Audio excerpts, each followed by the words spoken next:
वाटतं सगळी माहितीची वाट बघूया आपण, प्रार्थना करूया की त्यातले लोक बाहेर येतील त्याच्यातून. खरं तर विजय रुपानी आणि मी अनेक वर्ष खासदार एकत्र होतो. I know him very well. So I am just keeping my fingers cross. मला हिंमतच नाही झाली त्यांच्या घरी फोन करायची, त्याच्यामुळे मी वाट बघते. त्याच्यामुळे मला असं वाटतं गुजरात गव्हर्नमेंटच्या ऑफिशियल स्टेटमेंटची आपण वाट बघूया, कारण का आता फक्त ब्रेकिंग येते, त्यामुळे नक्की काय झालं अजून माहिती नाही आहे.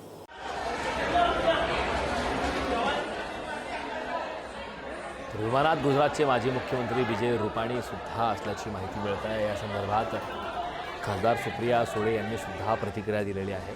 टेकऑफनंतर मेघाणीनगर या परिसरात हे विमान कोसळलं. बोईंग 787 ड्रीमलाइनर बनावटीचं हे विमान आहे. I-170 हे विमान प्रवासी विमान कोसळलं. या दुर्घटनेनंतर अहमदाबाद एअरपोर्ट मात्र बंद करण्यात आलेलं आहे. धक्कादायक अशी ही घटना घडली आहे.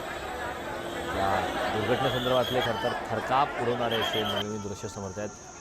ज्या ठिकाणी हे विमान कोसळलं आहे तिथून धुराचे लोट निघत असल्याचं दिसतंय. मात्र आता अग्निशामक दलाच्या जवानांच्या माध्यमातून ही आग विझवून त्या ठिकाणी बचाव कार्य सुरू आहे. गुजरात पोलीससुद्धा त्या ठिकाणी आहेत.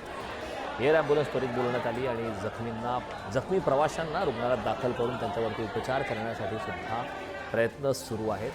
हे दृश्य आपण पाहतोय. अहमदाबादमध्ये एअर इंडियाचं प्रवासी विमान कोसळलं. अहमदाबादमधून लंडनला जाणारं हे विमान कोसळलेलं आहे. त्या ठिकाणची दृश्य आपण पाहतोय.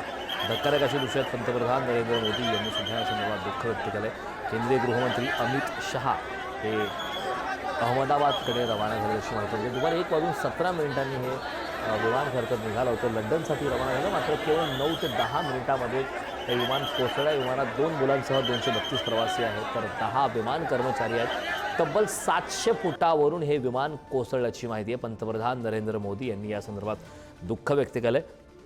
त्यांनी एक्सवरती पोस्ट करत या संदर्भातली माहिती दिलेली आहे की